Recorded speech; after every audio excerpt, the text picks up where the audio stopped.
We dey go to my house together, make we carry go. I get the do it, get wahala, oh, make she carry go. I get the do it like designer, oh, she too like money. Hey guys, welcome back to my channel, and as promised I am going to be doing an update on the hydroponic system, which is the Miracle-Gro AeroGarden. And as you can see in my last video, everything seems to be flourishing a lot. We're starting to have here on the tomato plant the little flowers here that you get before your tomatoes start to come in. It's taking a lot of water, so I mean every day I have to actually put water in it, so that's a little different because none of the other machines are requiring that I do. But remember, this is an older unit, so I've had it for about 2 or 3 years now. So I'm looking forward to seeing some tomatoes start to come up on this plant. It's just starting to bud with the little flower, the little yellow flowers on there. I think you can see maybe one right there. And I think I've actually raised it as far as it can go. Yep. So they should start going out, and we should start seeing some beautiful golden and red tomatoes. So we'll be looking forward to that. Today I'm going to do a little bit of harvesting, and when I mean harvesting, I mean I'm going to be taking some of the parsley and from my plant over here that's getting a little bit taller, and the parsley is on that side of my AeroGarden, and I'm going to be putting it into this little gadget that I got from Marshall's, and it's called the Herbal Cycle Plus, which it is a herb mill. So what I'm going to do is be putting some in here. I'm going to show you what the directions are for using something like this. And this is when you have some you want to use a dried application on your food, so you don't want it to be as fresh, or you just want to preserve it. So I'll show you how to use this. And like I said, this was $4.99. We'll see how it works. This is the first time that I'm actually using it. So now I'm going to move on to our the AeroGarden right here that I started. This is our teas. As you can see, the teas are very, very slowly germinating. So I think I only have 1, 2, or 3 of them that are actually germinating. And like I said, there are different teas here. Some mint tea, lavender tea, so different ones. So it's going to take a little bit longer for some of them, but it's starting to germinate. And I haven't raised the light yet, and I won't do that until we start seeing some growth here. These are going to take a little bit longer. I think it says to germinate it takes anywhere from 8 to 21 days. So it's going to take a little bit longer. But I just planted this 7 days ago. So 7 days ago, when we last did a video, we started this planting for the teas. I'm real excited about the teas. So we'll stay tuned on that. Now coming along over here, we have the AeroGarden 360, which is the round version, and here we have the lettuce. And as you can see, the lettuce is starting to actually come up and sprout, and it normally says it takes from 6 to 8 days, and that's about right, because I planted those last Saturday, and look at them, they're starting to come up already. I did remove these little covers here, the plastic covers, because I wanted you to see. I think all of them are coming up except for one, and I can see a little bit down there. It's actually trying to get to where it needs to germinate, but these little caps here actually need to stay on until it actually gets to the top of this little dome here. So I haven't added any water. I haven't added any of the nutrients or anything since we last spoke. So, but it's doing really nicely, and I expect that I'm going to have some lettuce fairly shortly. Because once it starts coming up and germinating, you're going to see that it's going to start really, really coming up fast. And then we'll do a little salad with some tomatoes, and I'll show you how that works. Okay, now I'm going to move over here. I'm going over here to my herb garden. The herb garden here. Now I have some jalapeno peppers here and here. So these are jalapeno peppers. I'm really anxious to see how they work because it's the first time I'm growing the jalapeno peppers. But here I have parsley, I have dill, there's some curly parsley on the end over here, and I think this is another jalapeno plant. So I'm really anxious to see what goes there. And I'm thinking, what is here?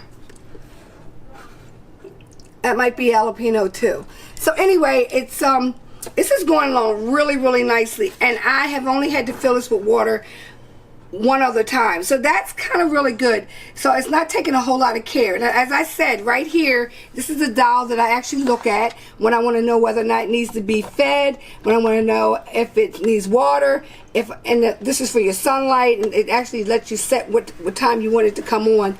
So it's almost automatic. I didn't really have to do anything with that, so it does it on its own, and I don't have to worry about it. Now this I have had to raise, and I think this has been planted. I actually made a little note on it. I planted this on 7/11.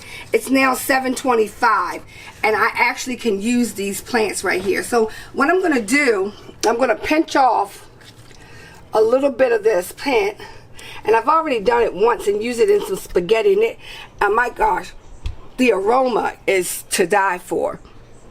It smells so good. So I'm going to pinch off a couple of these right here, and I'm gonna put it in my pepper mill. Nothing like fresh herbs, okay? Nothing like fresh herbs.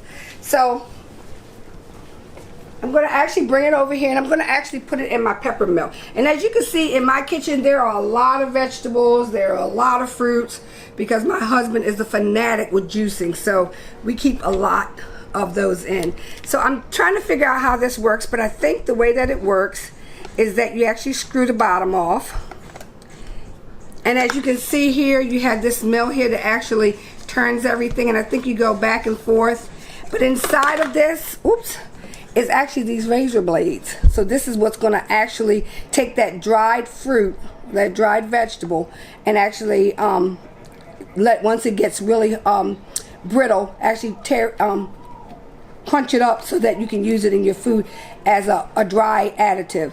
So I'm going to put this in, and I hope I'm doing this correctly. For some reason, you know how some things just go the opposite way, which is really crazy. It does have the bottom here that you can actually open it up, and once you start to crank it and it starts coming out, it's going to come out here, and you still have your little top that you can put on the bottom to keep everything nice and tight.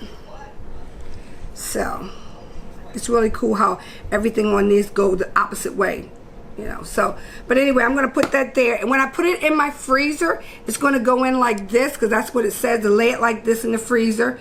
And why, I don't know. I have no idea why, but I'm going to lay it like this, and then we'll see what happens.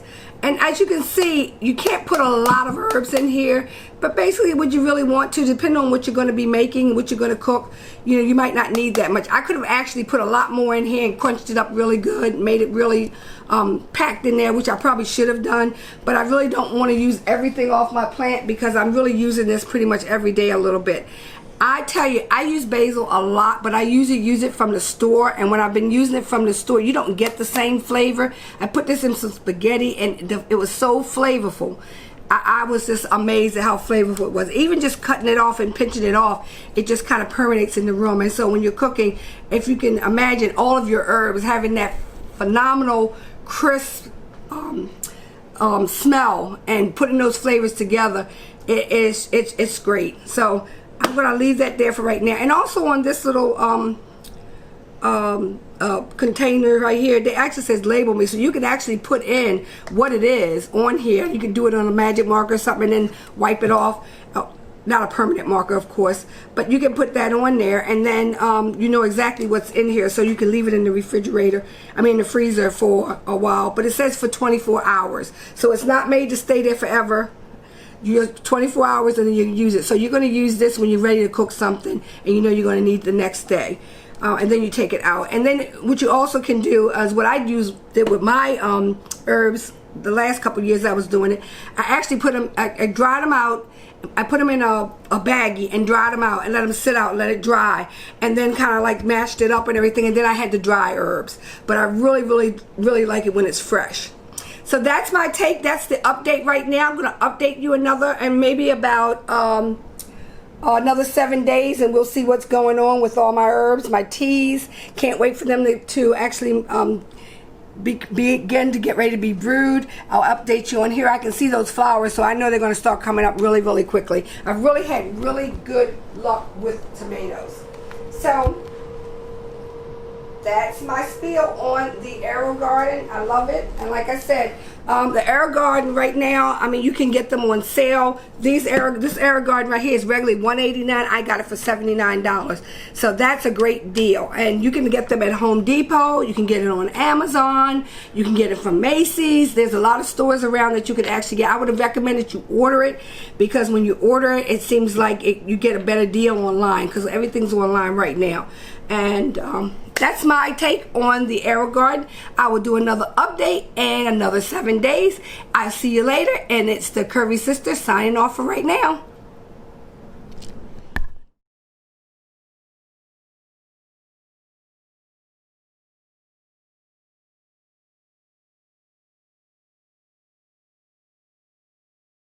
We dey go to my house together, make we carry go.